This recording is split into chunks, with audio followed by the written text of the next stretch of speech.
राम राम मंडळी, मी अक्षय नायकवडी तुम्हा सर्वांचं स्वागत करतो आपल्या अजून एका नवीन व्हिडिओमध्ये। तर मित्रांनो, आज आपण चाललो आहोत मयुरेश्वरच्या दर्शनासाठी, कारण की आजपासून आपण सुरू करतो अष्टविनायक सिरीज, जी की आपण पूर्णपणे पब्लिक ट्रान्सपोर्ट एसटी बस किंवा लोकल ट्रॅव्हल्सने करणार आहोत। तर त्या अष्टविनायकांपैकी आपला पहिला गणपती म्हणजे मयुरेश्वर, मोरगावचा मोरेश्वर। आपण आज चाललो आहोत मयुरेश्वरच्या दर्शनासाठी। आता मी आहे स्वारगेट बस स्थानकामध्ये। इथून आपल्याला बारामतीला जाणारी बस पकडायची, जी की आपल्याला मोरगाव पर्यंत नेऊन सोडेल। त्यानंतर आपण पूर्ण देवाचे दर्शन घेऊन आजूचा परिसर जाणून घेऊन पुन्हा आपण येणार आहोत पुण्यामध्ये। तर एक दिवसात एक गणपती या संकल्पनेतून आपण ही पूर्ण अष्टविनायक सिरीज करणार आहोत। तर आज हा पहिला दिवस आणि पहिला गणपती म्हणजेच मयुरेश्वर गणपती, मोरगावचा मोरेश्वर।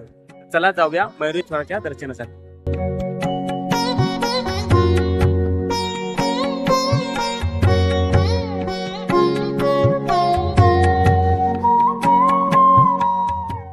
तर मंडळी, जगातील पहिला गणपती म्हणजेच अष्टविनायकांपैकी पहिला गणपती जो आहे मयुरेश्वर गणपती, मोरगावचा मोरेश्वर।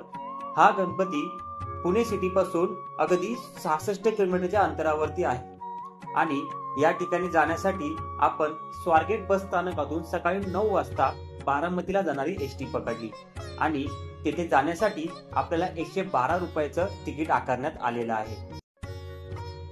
मोरगावला जात असताना सर्वात अगोदर लागतो तो म्हणजे दिवेघाट। दिवेघाटामध्ये नजरेस पडला तो म्हणजे थोरले बाजीराव पेशव्यांनी बांधलेला पाण्याचा तलाव। थोडंच पुढे गेल्यानंतर आपल्याला दर्शन घडते ते म्हणजे दिवेघाटातील आपल्या विठुरायांच्या मूर्तीचे। त्यानंतर पुढे गेल्यानंतर आपल्याला लागलं ते म्हणजे सोपान देवांचं सासवड। सासवड जसं जसं मागे जात होतं तसं आपल्याला पुढे नजरेस पडत होती श्री मार्तंड खंडेरायांची जेजुरी। जेजुरी सोडली आणि आपण येऊन पोहोचलो ते म्हणजे मोरगावच्या बस स्थानकामध्ये।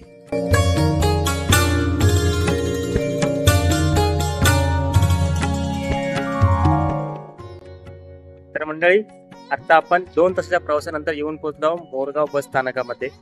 तर इथून आपल्याला जवळच वॉकिंग डिस्टन्स वरती गणपती मंदिर आहे। आज आहे 1 मे 2025 आणि आज आपण आलो आहोत अष्टविनायकांपैकी पहिल्या गणपतीच्या दर्शनासाठी। योगायोग बघाल तर आज नेमकी विनायक चतुर्थी आहे आणि अष्टविनायक दर्शनाची सिरीज अशी विनायक चतुर्थीच्या दिवसापासून आपली तयारी सुरू होतीये। छान वाटते। बोला गणपती बाप्पा मोरया। 5 मिनिटं चालल्यानंतर आपल्याला नजरेस पडला तो म्हणजे मंदिराकडे जाण्याच्या रस्त्याचा दिशादर्शक फलक। या दिशादर्शक फलकापासून उजव्या बाजूस थोडासा वेळ चालल्यानंतर आपल्याला डाव्या बाजूस नजरेस पडला तो म्हणजे मंदिराचा कळस।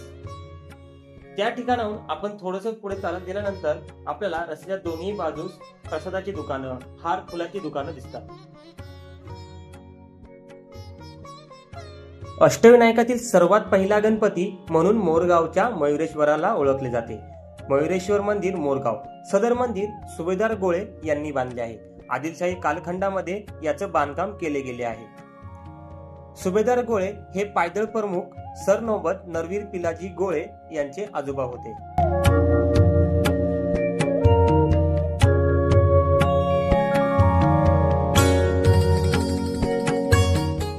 मोरेश्वराचे मंदिर म्हणजे एक प्रशस्त गडीच आहे। मंदिर काळ्या दगडापासून तयार करण्यात आले असून ते बहामनी काळात बांधले गेले आहे। गावाच्या मध्यभागी असलेल्या देवळाला 4ही बाजूने मनोरे आहेत। मोगल काळात देवळावर आक्रमण होऊ नये म्हणून या देवळाला मशिदीसारखा आकार दिला आहे। देवळाच्या बाजूने 50 फूट उंचीची संरक्षण भिंत आहे। या मंदिराचे वैशिष्ट्य म्हणजे या मंदिराच्या समोर एक नंदीची मूर्ती आहे। असे सांगितले जाते की शंकराच्या मंदिरासाठी नंदीची मूर्ती एक रथातून नेली जात होती, मात्र येथे आल्यावरती त्या रथाचे चाक तुटले, त्यामुळे या नंदीला येथेच ठेवण्यात आले। नंदी देवता हे प्रामुख्याने शंकर देवांच्या मंदिरामध्येच दिसतात, परंतु जगातील हे एकमेव असं गणपती मंदिर असावं जिथे आपल्याला नंदी देवता विराजमान झालेले दिसतात।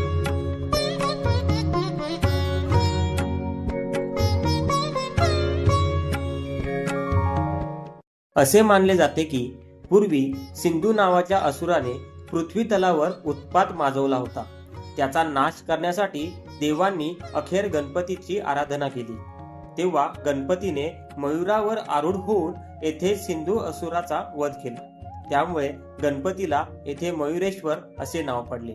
या गावात मोरांची संख्या जास्त असल्यामुळे त्याला मोरगाव असे म्हणतात। या मंदिरात मयुरेश्वराबरोबर ऋद्धी व सिद्धी यांच्याही मूर्ती आहेत। असे म्हणतात की ब्रह्मदेवाने 2 वेळा या मयुरेश्वराची मूर्ती बनवली आहे।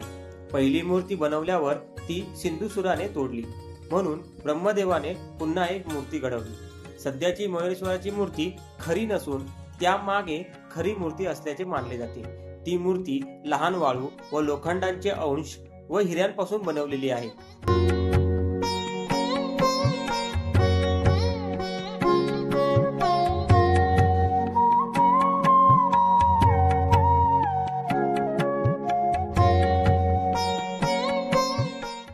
मंदिराच्या आवारामध्ये भल्या मोठ्या अशा 2 दीपमाळ आपल्या नजरेस पडतात।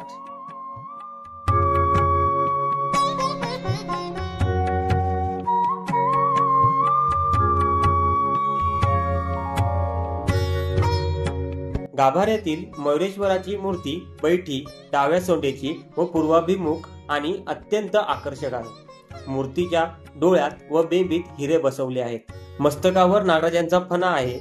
मूर्तीच्या डाव्या उजव्या बाजूस रिद्धी सिद्धींच्या पितळी मूर्ती असून पुढे मूषक व मयूर विराजमान आहेत।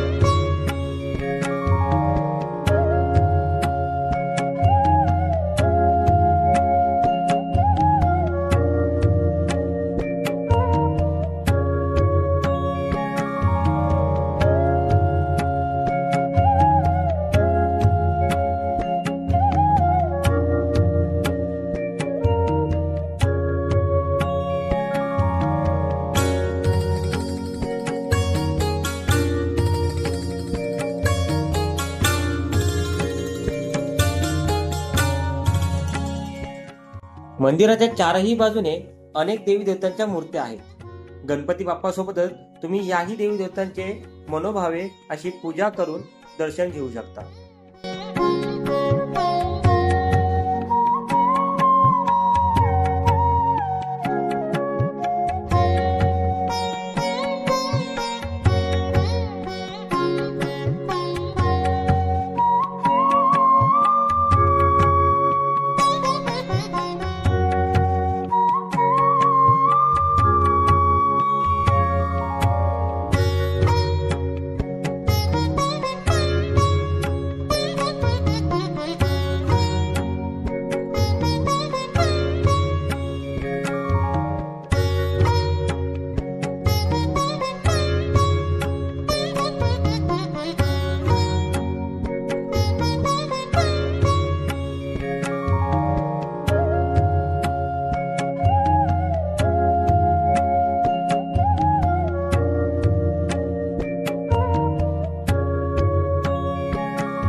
मंदिराच्या महाद्वाराच्या अगदी उजव्या बाजूला आपल्या नजरेस पडतं ते म्हणजे मोरया अन्नछत्र।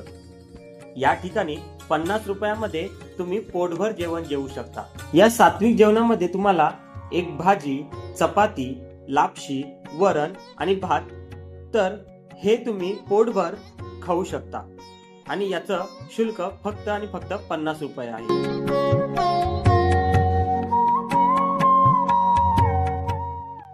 तर मंडळी, अशा प्रकारे आपलं भैरवेश्वराचं दर्शन झालेलं आहे। तर आता आपण मंदिरामधून बाहेर आलोय।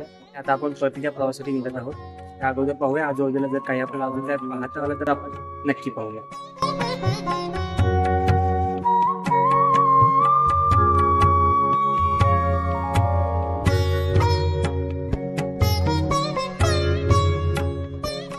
तर मंडळी, हा होता आजचा आपला पूर्ण व्हिडिओ। जर तुम्हाला हा व्हिडिओ आवडला असेल तर नक्की व्हिडिओला लाईक करा, शेअर करा आणि चॅनलला नक्की सबस्क्राईब करा, कारण की असेच नवीन नवीन व्हिडिओ येत राहणार आहेत। आणि हा तर आपला पहिला गणपती होता अष्टविनायकांपैकी, अजून 7 गणपतींचे व्हिडिओ तुम्हाला पाहायला भेटणार आहेत। ते व्हिडिओ पाहण्यासाठी तुम्ही आत्ताच चॅनलला सबस्क्राईब करा। तेही व्हिडिओज आपण लवकरच चॅनलवरती पोस्ट करत आहोत।